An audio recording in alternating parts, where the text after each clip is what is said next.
she edited that. Oh, we did it together. Yeah, I wrote the first draft. She did the second. I proofed it, and we sent it together. Yeah.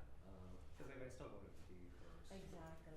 That is like immediately with Kate. I was like, all right, what do you want? You have it support. Right? Exactly. Together, starting from like helping hands type thing. Yeah. Which she called me more cowbell. She was like, let's to take the pressure off Tom, let's offer like people could do like a loyalty week or something. I mean they didn't as he's been home. Yeah. That was really manage all that. And then like a month or 6 weeks in, she was like, let's put it on pause. We don't need it. But yeah, it's that sense of agency and you want people to have their say. Yeah. In as many places as they can. And I also kind of realize it's a form of grief management that we should add to helps them feel active and participate. Yeah. Because unfortunately the situation is so very powerless. We're all very powerless to it, relatively speaking. Right. So You feel about John Brown shot? Exactly. Yeah. But Jake? So how do you feel about John Brown? Didn't go far enough. Looking for the right audience for that, but I just took this that's the Roscoe version. picture of art. I'm talking about this. Well. With that is. I like the blonde hair on that girl. I know, right? Yeah. I brought That's okay. I didn't take a picture, but I brought a picture for Kate. Boobs. So she wrote in how many. When is her procedure? Oh my god. Yeah. So that's the 27th. Grace is a chemo in the 22. Daddy has to get in his own I just started home for 2 weeks. That's awesome. I'm totally looking for what I have for the past 2 Christmas Christmas at home. I can see it. I'll be it. You'll be there, yeah. Yeah, we'll look sorry. Yeah, I just missed him when he was in the summer. Oh, yeah. really? Yeah, I came up the day after he left. Yeah, this is the Chinese food. Don't you ever lose yourself in front of yourself.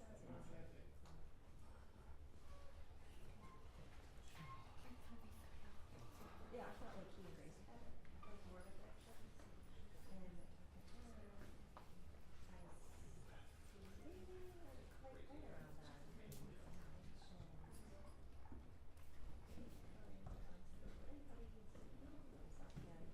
She's like, what's he doing? Oh.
because he was like the other person. Yeah, you that really was can't say like, no. okay, Grace said you gotta do it, you gotta do it. he was like very amenable to like pretty much we like I saw think we can completely eat eye to good. eye about So, 100% of everything about KFC. And then he The best drank prince of some beer and was like, okay, Exactly. do your thing. Like, it's not right. Right. He really didn't want to do it. How long did it take him to do this? Oh, thank Jenny. Oh, thank you. Yeah, he's a very, very sweet person. He's a Because gravity is he's an great. he's an Yeah, Jen, you would anticipate this. Oh, we should talk about it.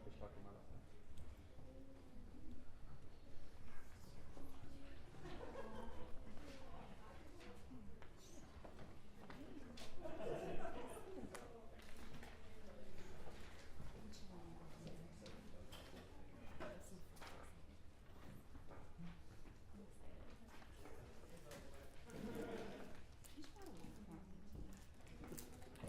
And it's really fun to find the bathroom. There's a bathroom on the second floor, so maybe it looks like.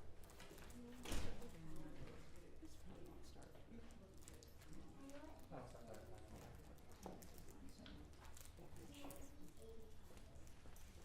Yeah, I'm sure you're right.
See if this image very strongly was shown because he said this is his like profile pic This for a is while. like every No, activist I is feel like. I feel like I know that artist. Someone Charles Benton Hurst or something. Like this, and then that Paul Cleave Angel of History. Those like the two most common like likeness images. I feel like. Hi. Hey. Oh, that's a little quiet. Say something like, hi. Good to see you too.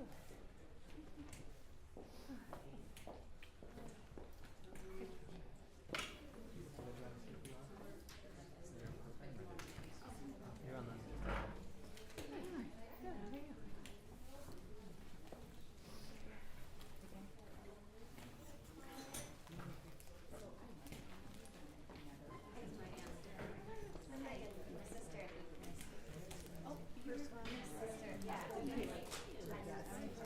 And I also went there. I can't get into it. I saw him. Did you come out to see Johnny Spring? Was in that? No. My This was in the mom's, theater on this line. I mean, my sister, Hi. kind of not related, I mean, I couple got that times. at the security desk on the first floor. I don't know. I don't think, Was that? The program. Oh, it's a music stand. Oh, okay. Is that where I keep it? No, thank you. Yo, let's do a choir photo Yes. by this beautiful Correct. art. I strongly associate My name is this Sarah. image with- Nice to meet you. Yeah. Well, he wants to get it tattooed on his chest. Oh, yeah, it's been private. Yeah, I get tattoos. Send me the picture. That's great. I dog sit puppies. Oh, Anything with Bucky well, I know how to make her bark. So my nephews, two nephews and their Oh, that's good. girlfriend. Yeah. I enjoyed meeting the whole crew. Not all, the whole crew. I love the fact that everyone's numbered. I love that. I love that. So you get us. Alex, get in. We're doing a photo. Are you all in a row? Oh, yeah. Our brother Pat. Pat is number one, I know. And then the four of us, and then the three boys. I'm impressed with your family. I really am impressed. I was 15 when Nick was born. One more. I So, know. yeah, so we were all, the seven were all. My girlfriend from where I grew up, upstate North Baltimore, she was very upset when her siblings wanted to. Oh, really? And she was very jealous because I was in love with the baby I ever was around. Now this is here. You would tell me. All right, now you have to do this all over again. First of all, she was jealous that her best friend was Singing Solidarity member spending so much Like, time you with take the that baby.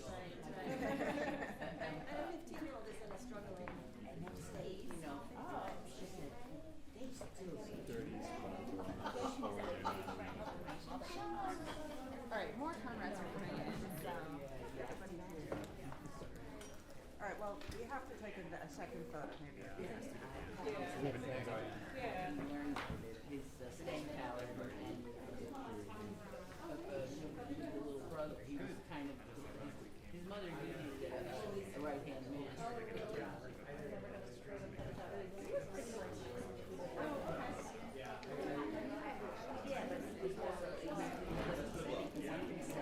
Yeah, but he was also I'd be very happy for Emily.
But before we present the cantata, I will explain who John Brown was, explore each movement of the cantata, and from a textual and musical standpoint, and conclude with some thoughts on John Brown's legacy.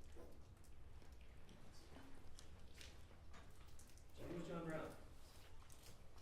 Well, he was a radical abolitionist, most famous for planning and leading a raid on Harper's Ferry, Virginia, in hopes of fomenting an armed uprising of slaves to overthrow slavery in the United States.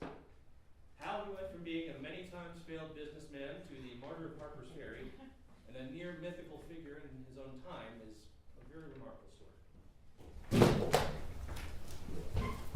John Brown was born May 9th, 1800 in Torrington, Connecticut, a plain farmhouse. He was descended from some of the first settlers in New England and the grandson of a Revolutionary War soldier. Nevertheless, he was born into economic precarity. His father, Owen, a tanner by trade, moved his family west in 1805 in search of land and opportunity. Owen raised his family in the religious tradition of his Puritan ancestors, instilling the fear of God into his children in the best Calvinist tradition. He also taught them that slavery was a great sin. At the time, slavery was surging across the South after the invention of the cotton gin and the great expansion of cotton agriculture. At an early age, he witnessed firsthand the horrors of slavery. At age 12, during the War of 1812, John was entrusted to herd cattle at the age of 12, to over 100 miles to an outpost in Michigan. One night on that drive, he stayed with a landlord who owned a slave boy around John's own age, who made a very favorable impression on him. Later that night, John witnessed the owner beat him with an iron shovel while he would do nothing but watch. In a letter years later, he recounted this story to a friend, saying that it turned him into a most determined abolitionist, committing to fighting an eternal war against slavery. John Brown became a tanner like his father, and in 1820 married Dianthe Lusk, with whom he would have 6 children. He moved his family to Pennsylvania, where Dianthe died in childbirth, and went on the next year to marry Mary Ann Day, with whom he would have 13 children. Very large number. By all accounts, he raised his children with strict, severe discipline, a Bible in one hand and a rod in the other. But he was also very caring, and his children always spoke very well of him. While John was starting his large family in the 1820s and 30s, the abolitionist movement was gaining momentum. Publications like David Walker's 1829 Appeal in 4 Articles called for the immediate violent overthrow of the slave system, followed in 1831 by William Lloyd Garrison's newspaper, The Liberator, calling slavery a national sin and advocating for immediate emancipation. Later that year, 1831, Nat Turner's rebellion rocked the country, contributing to the fervor around the slavery debate.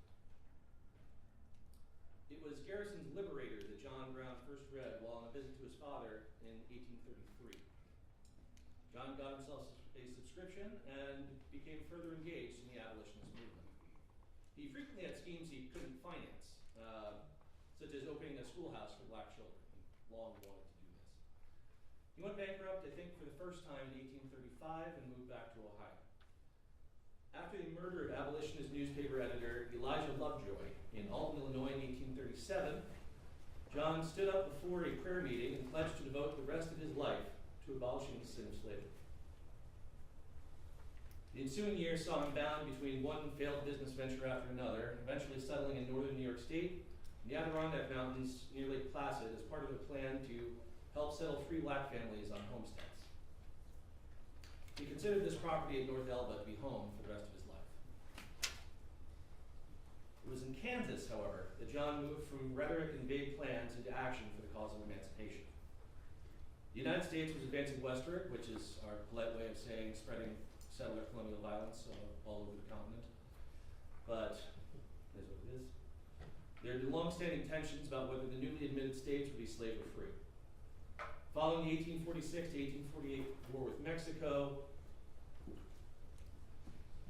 the Compromise of 1850 admitted California as a free state, Texas as a slave state, and expanded the Fugitive Slave Act.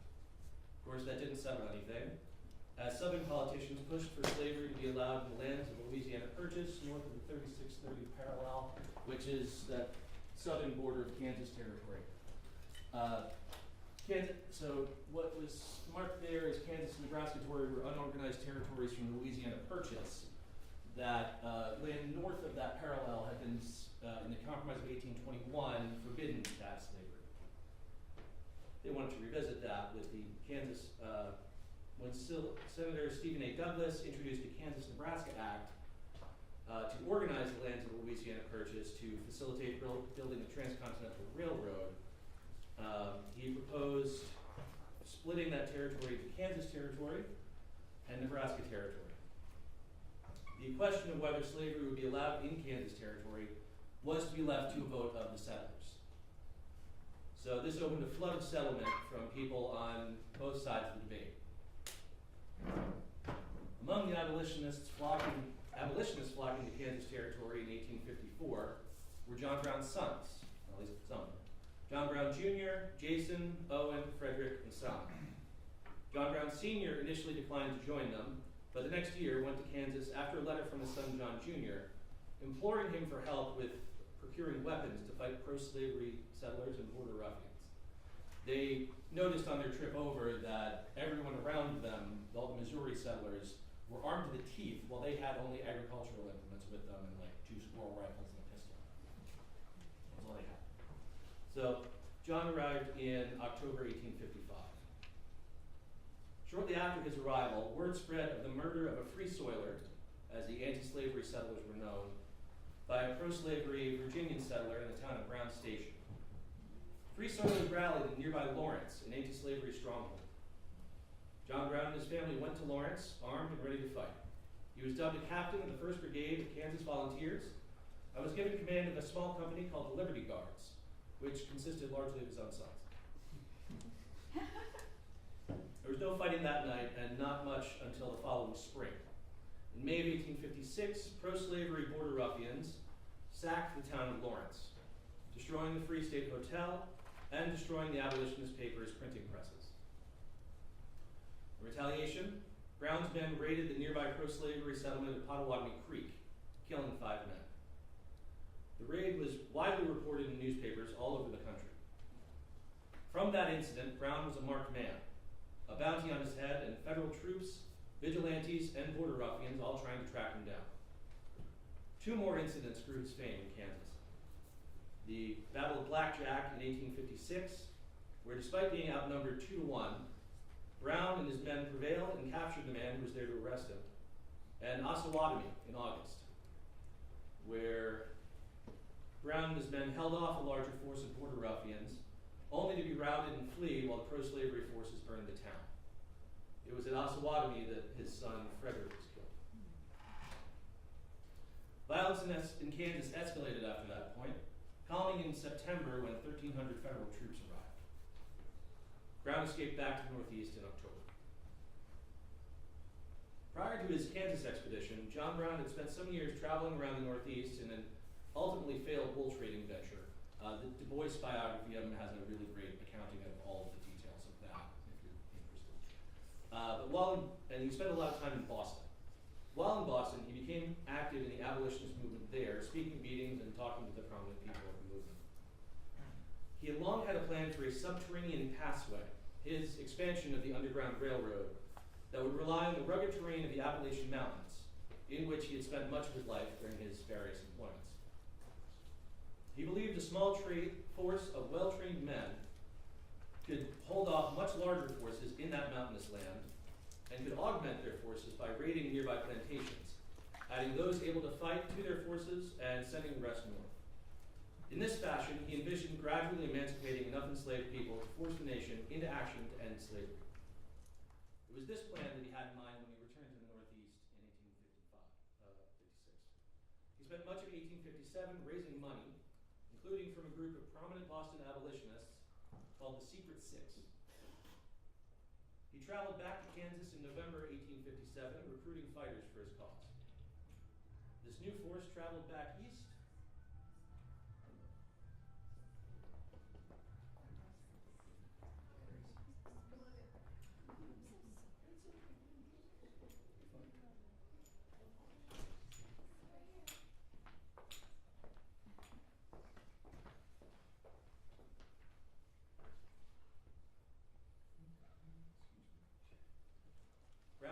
leading the force traveled back east via Tabor, Iowa, where John had stockpiled rifles, ammunition, and 1,000 pikes. In Rochester, New York, Brown visited the famous free slave Frederick Douglass, trying to win his support for the plan. With his help, he went so far as to draft a constitution for the free state that he planned to build in the mountains. Gathering support for it first among his men, and then among the free people who escaped to Chatham, Ontario. It was ratified in a meeting there. It was in Chatham that he first publicly announced this whole plan. He led his force back to Kansas, freeing 11 slaves from Missouri and getting them to Canada. He spent the spring of 1859 bidding farewell to his family in North Eldon, New York. That summer, he moved his forces to a rented farm near Harper's Ferry, Virginia. It was there he revealed to his men that the first step of his plan was to seize the federal arsenal at Harper's Ferry. He had to convince his men using his by then legendary powers of persuasion. He tried one last time to convince Frederick Douglass to join the fight with him, but Douglass didn't. However, there was a young free man that Douglass was traveling with that did join. Brown's band. On October 16th, 1859, leaving 2 men to guard the farm, John Brown led his men on their night raid into Harper's Ferry. They crossed the Potomac River Bridge, captured the night watchman, cut the telegraph wires, and proceeded to take the armory, the arsenal, the bridge over the Shenandoah, and the rifle factory. A small detachment went to a nearby plantation to capture the slaveholders and rally the slaves to their cause. The early hours of the raid were successful. This was not to last. The relief watchman arrived to take his post at the Potomac Bridge, found it unguarded, and quickly ran to sound the alarm. A hotel employee warned the conductor of an eastbound train about the seizure of the bridge. John Brown himself spoke with the conductor and ultimately, unfortunately for the raid, allowed the train to proceed. As soon as the train was at its next stop, they telegraphed a warning about the raid. It was inaccurate. They said that 150 raiders held the town with the help of local slaves who had been armed. In reality, Brown's band numbered only 22, and help never arrived. Church bells rang on the morning of October 17th, calling militiamen to assemble and retake the town. By noon, 2 companies had arrived, and gunfire ensued from 1 o'clock. The militia surrounded one building after another, killing or capturing the raiders. That night, a unit of Marines arrived under the command of Colonel Robert E. Lee. The next morning, his aide, Lieutenant J.E.B. Stewart, passed Brown a note from Lee demanding his immediate and unconditional surrender. When Brown refused, the Marines stormed the building, killing or capturing all the remaining raiders. Of the 22 men involved, 10 were killed or mortally wounded, 7 were captured, and only 5 escaped. Some historians have noted that it was likely Brown's eloquence at trial that was more dangerous to slavery than his raid on Harper's Ferry. Every word was widely reported by journalists at the time. From a letter to his wife, it was clear that he was determined to die a martyr. He shouted down a lawyer hired by the Secret Six who wanted to file an insanity defense in an attempt to spare his life. Many of Brown's detractors at the time tried to paint him as a madman, but no one close to him believed him insane. Obsessed, yes, but not insane. After a 4-day trial and only 45 minutes deliberation, Brown was found guilty of treason, murder, and inciting slave rebellion. At the sentencing, the judge allowed Brown to speak, and one biographer called the ensuing 5 minutes the most stirring words ever to come from an American courtroom. I have a quotation from it here.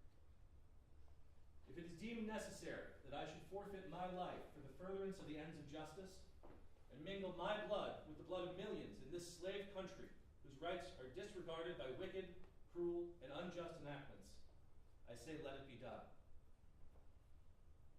Brown spent the last month of his life in jail, writing a large volume of letters to family and friends. Many were published in newspapers at the time and have been gathered in books since. On December 2nd, a month after sentencing, John Brown rode atop his own coffin to the gallows, where a crowd watched. Among that crowd were several people who become notable in the coming years.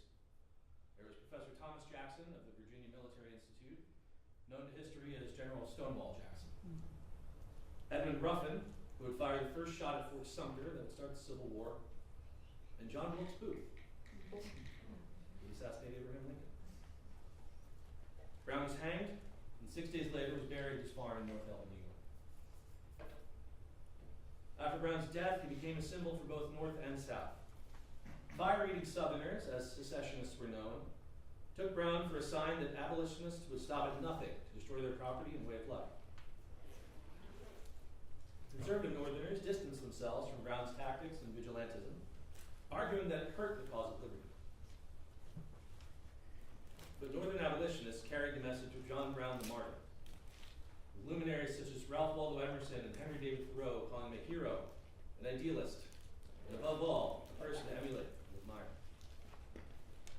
As historian Jonathan Earl noted, it was only fitting that thousands marched into battle singing about John Brown's body. So, who are we? Why this project? I wanted to situate this work with the artist creating it. I first met Dorian several years ago while working with Sing in Solidarity, a community chorus that I had the honor of helping to found in 2018, 2017? 2018. As most of you know, I'm an operatic baritone with a long-standing interest in politics and social justice. I went so far as to complete a double major in political science while an undergraduate at Rutgers, though at the time it was more in case the whole voice performance thing didn't work out and I went to law school.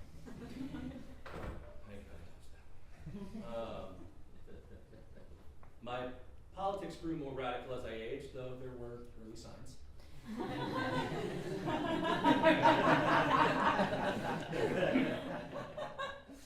Still, music and political activism remained separate in my life until a Facebook post in the Democratic Socialists of America new members page caught my eye.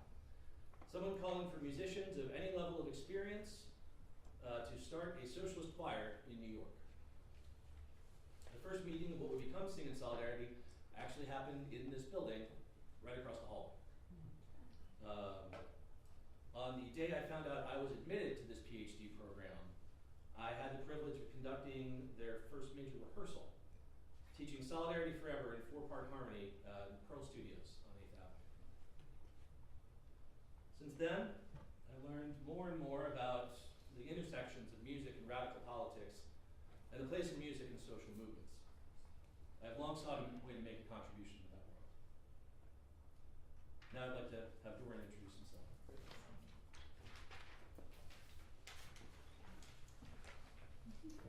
Hello, everybody. My name is Dorian Wallace, he, him. I'm a musician, composer, pianist, and board-certified music therapist. Throughout my life, I've expressed myself through improvisation and composition, guided by a continual exploration of diverse musical traditions, aesthetics, and worldviews.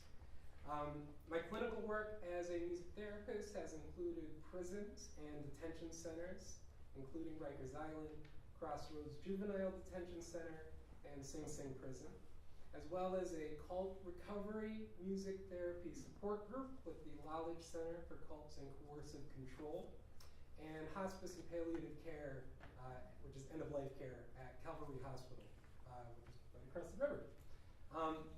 So while many of my experiences have shaped my political development, a defining point was the August 9th, 2014 murder of 18-year-old unarmed black teenager Michael Brown by the fascist police officer Darren Wilson. I didn't write this down, but I was in the military at the time. I was in the Army. And to me, it was a clear-cut murder. Like, I was still not politically developed, but it was a clear-cut crime. And I was shocked at just how many people in my personal circle were taking the side of the police. It was very shocking, because it was like, y'all, my 5-year-old daughter's here. Like, y'all, come on. So anyways, this event shattered the political worldview I had long inhabited and compelled me to radically re-examine the world and my worldview and my position within it. Since then, I have oriented my music toward community engagement, social messaging, and liberatory politics. I joined Sing in Solidarity to offer my piano skills and musical knowledge in service of socialist, abolitionist labor, and decolonial movements. and I returned to school to become a music therapist. Many of us in Singing Solidarity who are considered professional musicians, we often reflect that making music alongside community members has actually become one of the most meaningful experiences of our political lives. You learn a lot when you sing people's songs. Holy crap. But yeah, this piece is my tribute to the vernacular music traditions that I've come to learn through that work. And just one final comment. The other thing on just the content of it, you know, this is about John Brown, and I'm a white man. Nick is a white man. There are not many of us in our history that I really want to revisit in a positive light. And John Brown is one of them. Malcolm X famously said, when asked, are there any white people that you're okay with? He was like, John Brown. Paraphrasing it, but so I just didn't feel the same amount of shame and criticism that that so many people of my demographic have caused so much pain to so many other communities.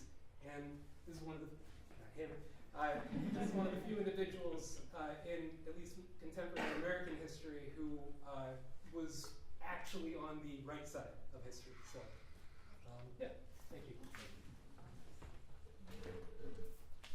So, let's get into the piece.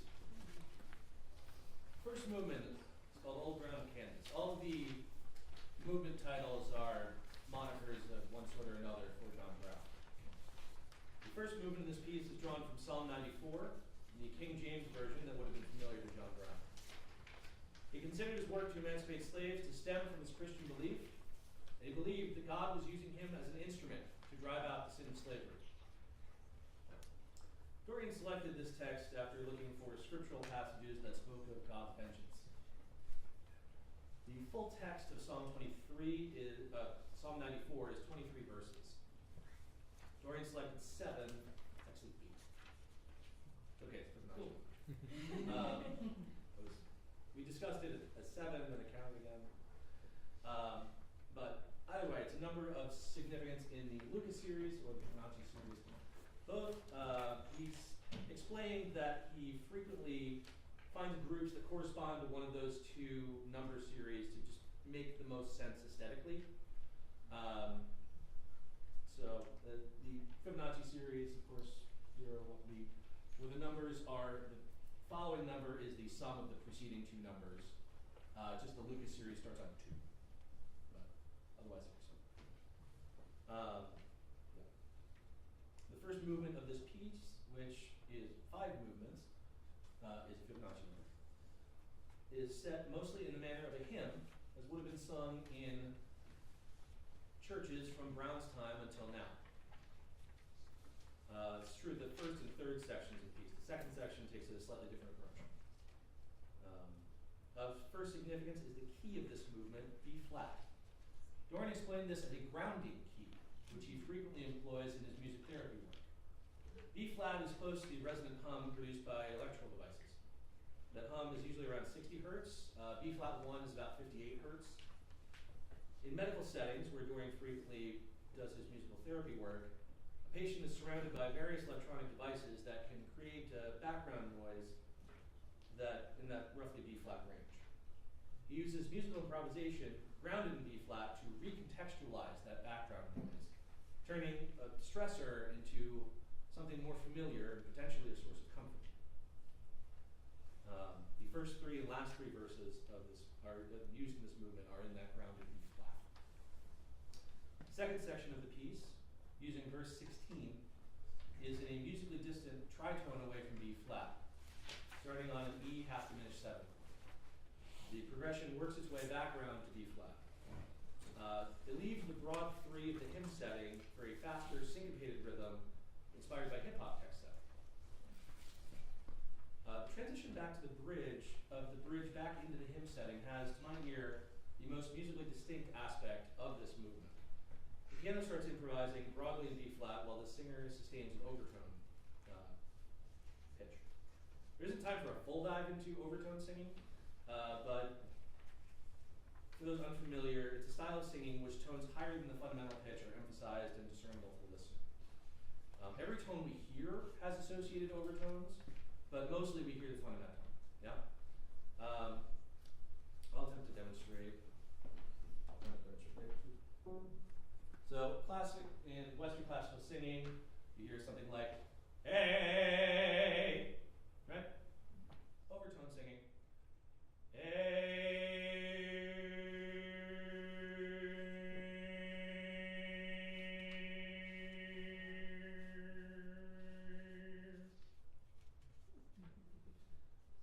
Dorian explained his use of overtones as relating to the esoteric, supernatural nature of sound and inspiration in this text.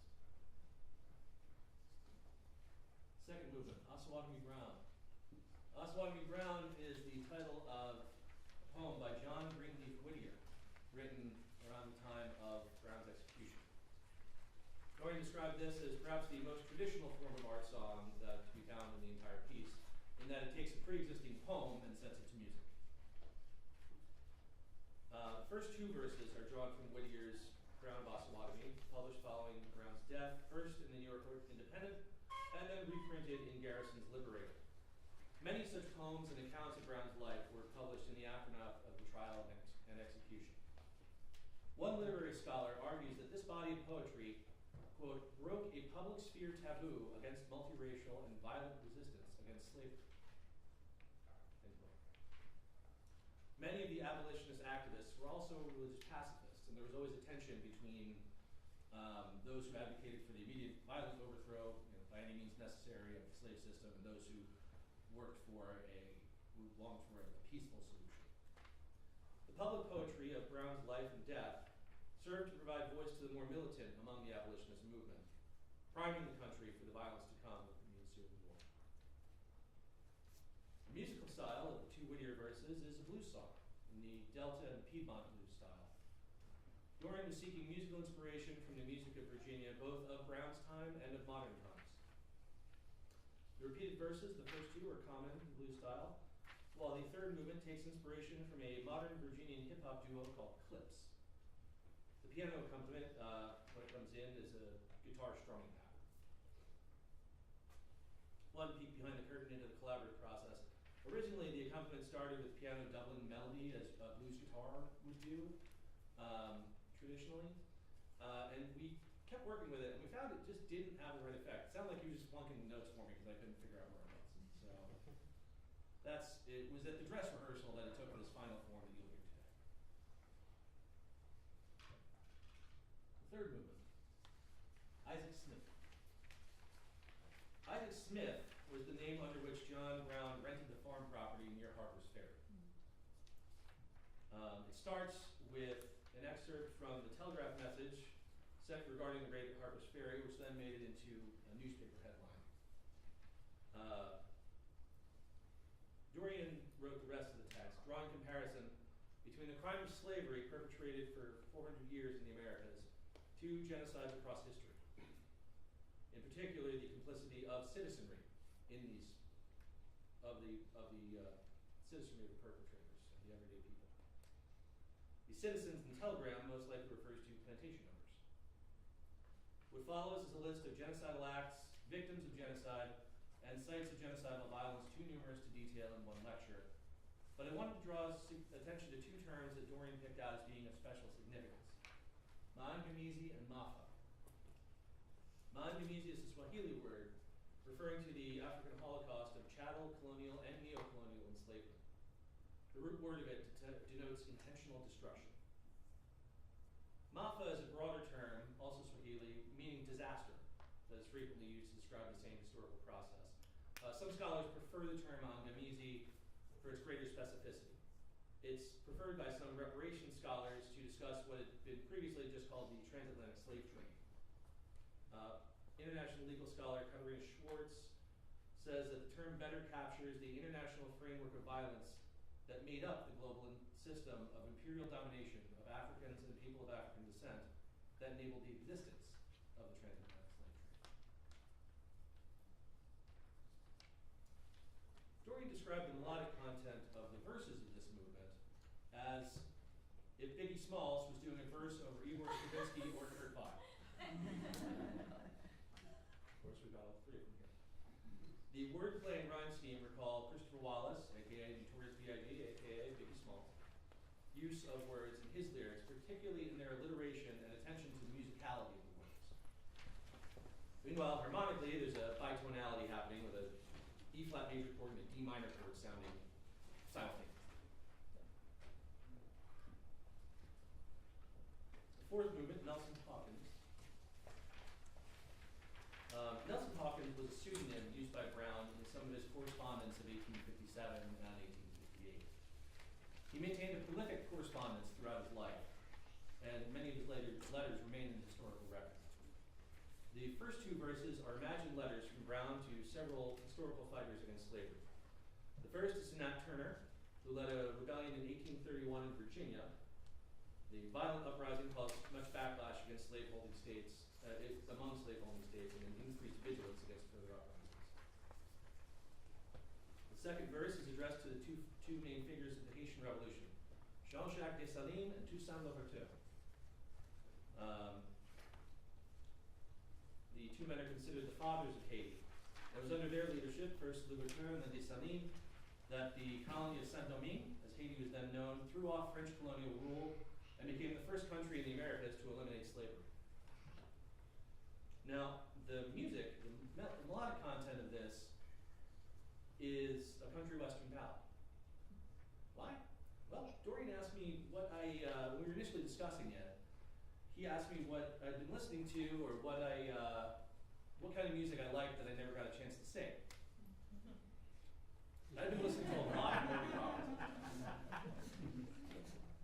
Did you hear this album before I sent it to you? I had heard it, but that's like a particle of sand in the beach. So yes, but not deep listening until this project. So.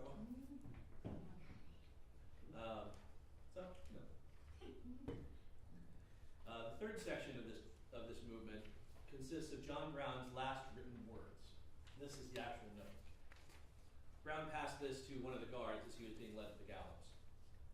I, John Brown, am now quite certain that the crimes of this guilty land will never be purged away but with blood.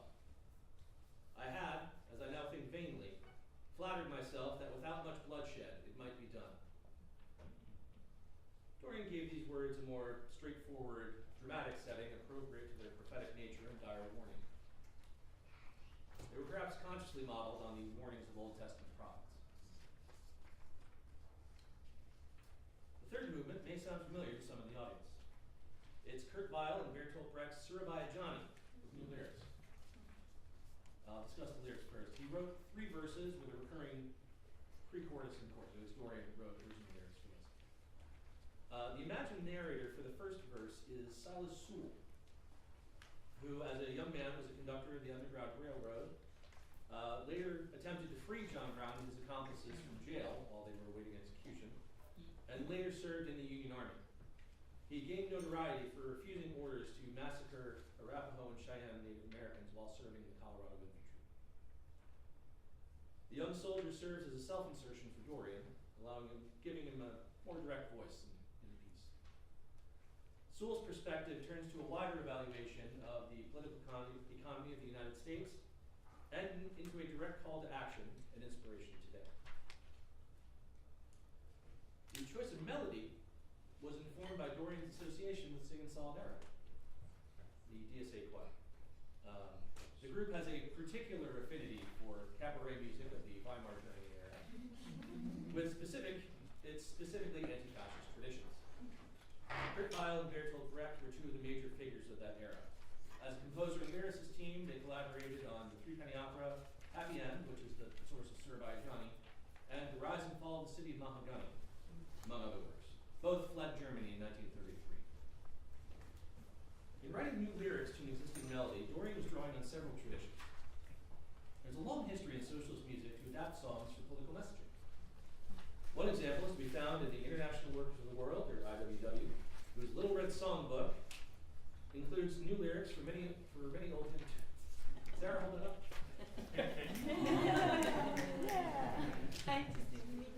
These songs could sometimes be sung over the Salvation Army bands that were sent to drown out IWW street meetings and protests.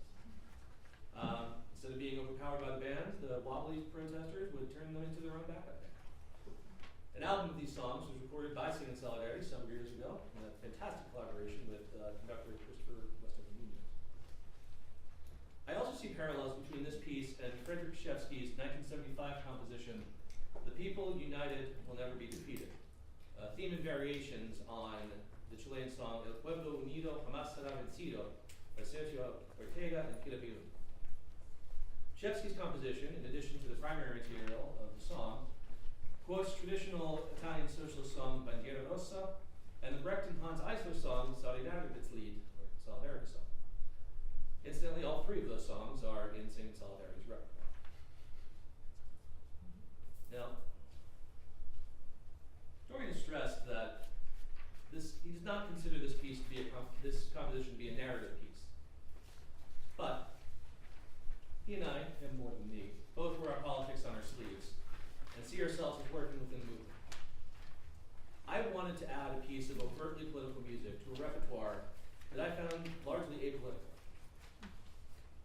The opera and classical music worlds don't tend to involve themselves in radical politics, dependent as they generally are on rich donors and the like for their survival.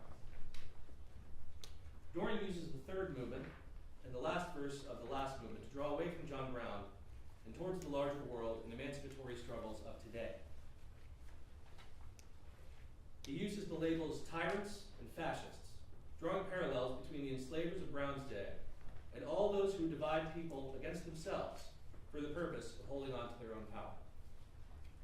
Whether the division is by race, religion, national origin, we see to this day powerful people drawing lines between the peoples of the world to divide and conquer.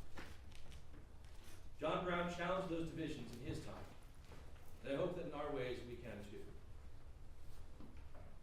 As the song tells us, John Brown's body lies moldering in the grave, but his soul is marching on.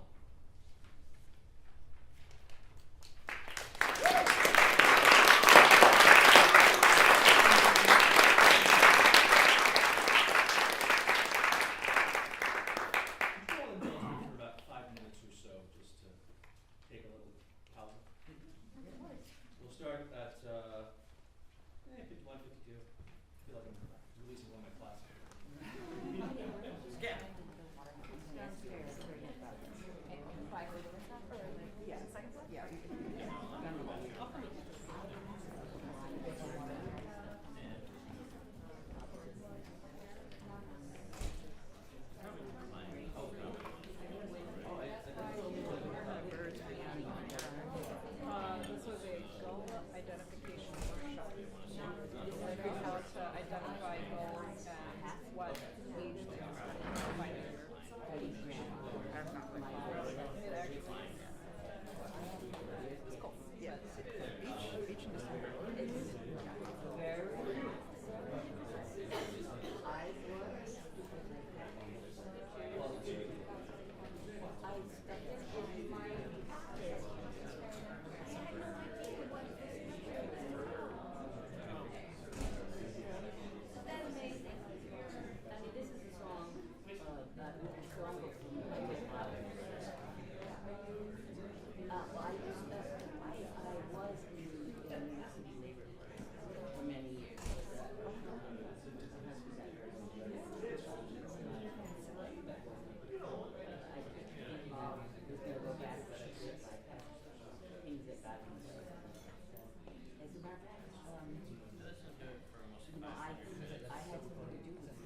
burger.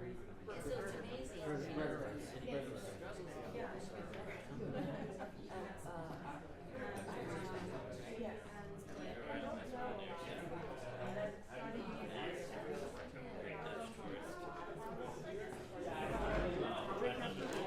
Well, if you're not, yeah, if it wasn't one generation or two, you probably did. If you go there, I would love to get one. I don't know. Where's your yeah. Oh, in Chelsea. Yeah. I don't know. Like, I'm not sure what's going on.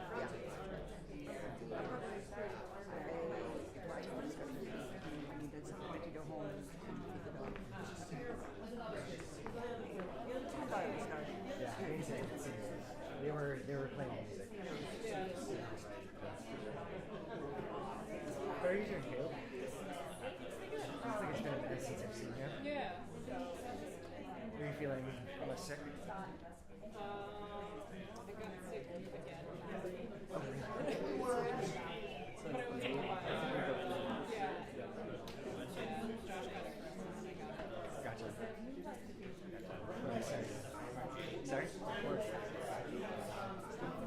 Oh. Tuesday? Yeah.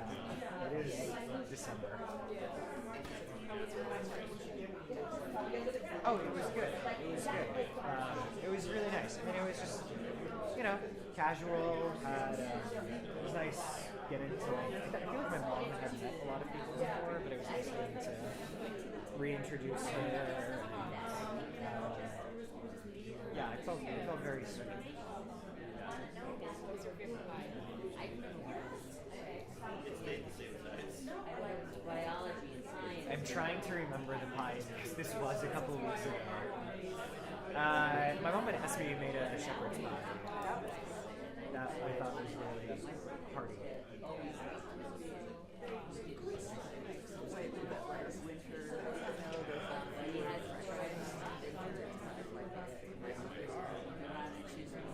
Well, it's just like hearty and homey and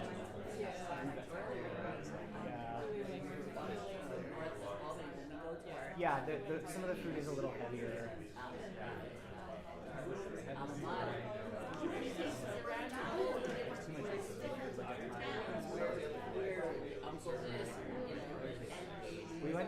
We went to this Uzbek restaurant near our apartment last night called Emir Palace, and it was like we were the only non-Uzbek people there. It was like this huge like venue. It had like a little bit of like a ballroom vibe. And no, this is a couple blocks down, and it we ordered just like random stuff. And we got this thing called Juicies that was like a platter of like freshly fried potato chips, this really good tomato dill sauce, and roasted lamb ribs, which were like 70% fat. So it was really good. It was a very like hearty thing. They were really tasty. It was a little bit much. It was a little bit much. We got like regular lamb shish kebabs afterwards, and I the shish kebabs.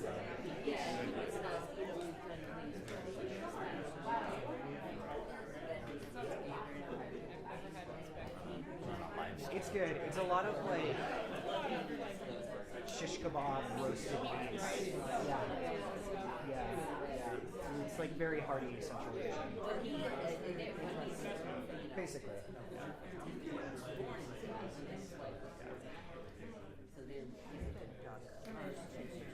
Ooh. Where'd you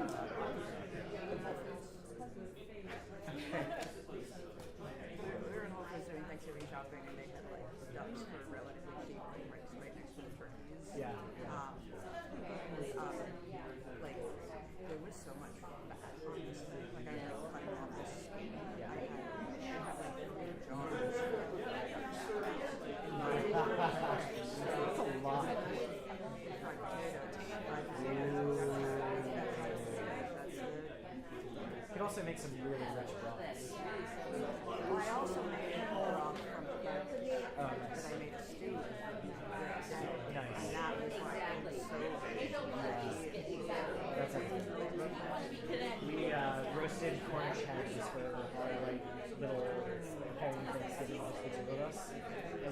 from Esme.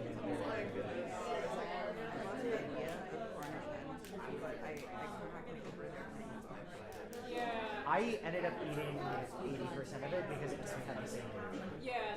Josh's family suggested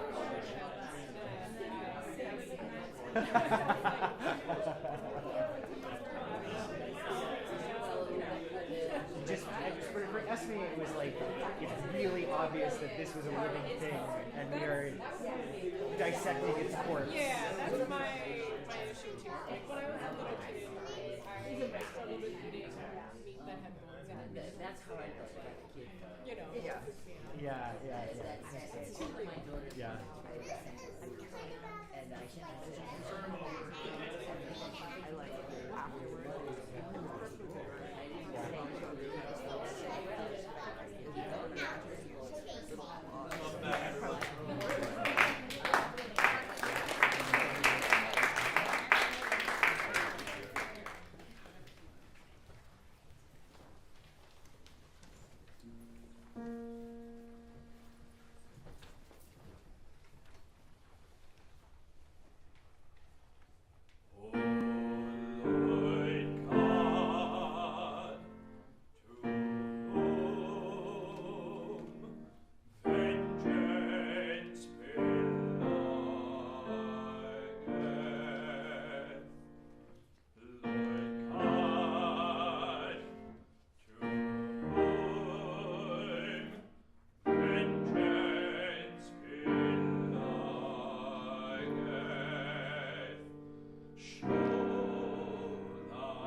retributions levied on the citizens.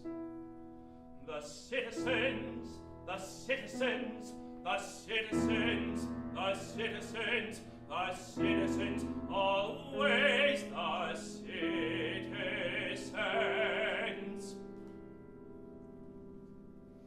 Citizens playing dress up in victims' clothes, but their heads lashed, the whips and strips, and the stage in Gaza and Darfur. From Virginia to Rwanda, Moriori's the Holocaust. A genocide is a genocide is a genocide.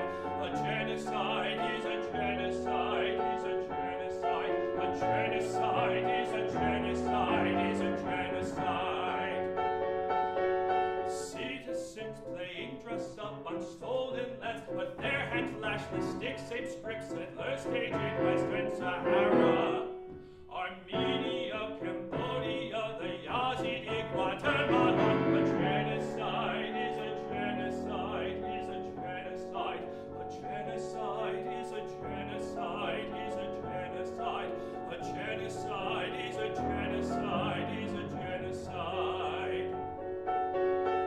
Citizens playing dress up when victims close with their heads lashed, those six sticks and the stage.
now they want revenge. The foes you've killed, Johnny, make these greedy men ghosts, Johnny. God damn the rope they've got around your fucking neck. Harper's Ferry, Johnny, do you feel prepared? Harper's Ferry, Johnny, the enslavers are scared. Harper's Ferry, Johnny, your humanity lies bare. Expose the truth, Johnny. Actions are louder than prayers.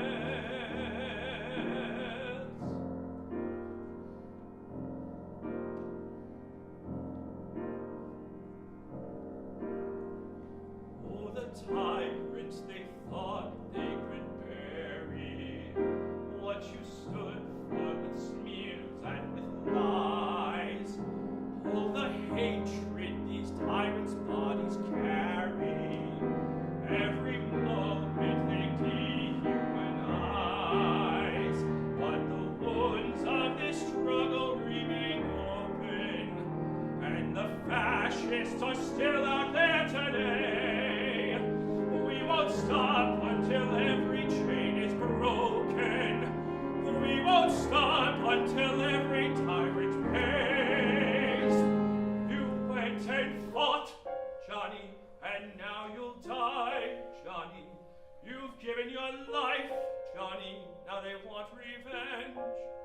The foes you've killed, Johnny, make these greedy men ghosts, Johnny. God damn the rope they have around your fucking neck. Harper's Ferry, Johnny, do you feel prepared? Harper's Ferry, Johnny, the enslavers are scared.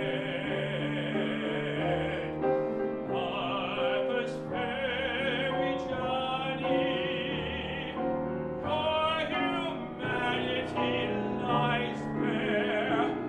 Expose the truth, Johnny. Actions are louder than prayers.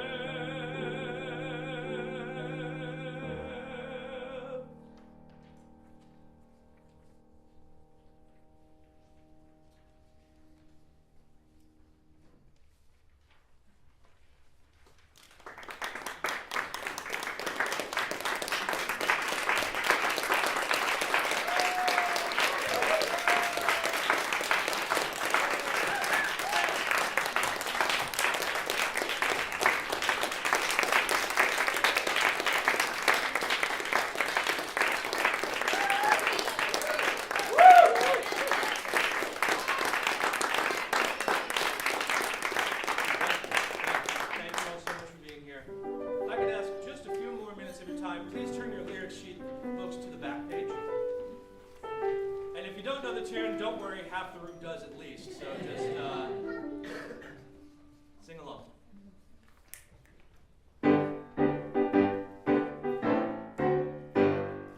John Brown's body lies a mouldering in the grave.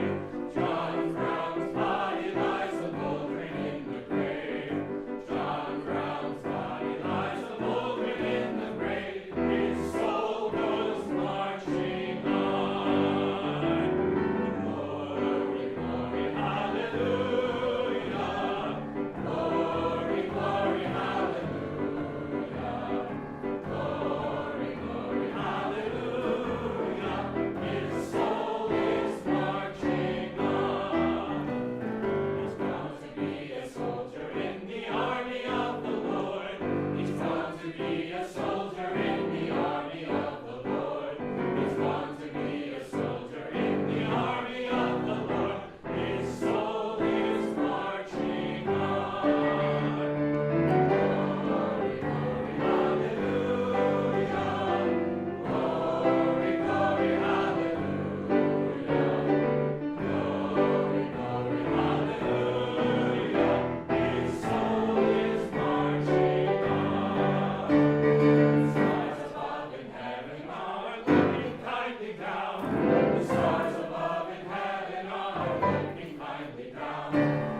you're all invited to the reception afterwards at, I don't know, invited to the reception at Katie's parents' place. It's in Chelsea.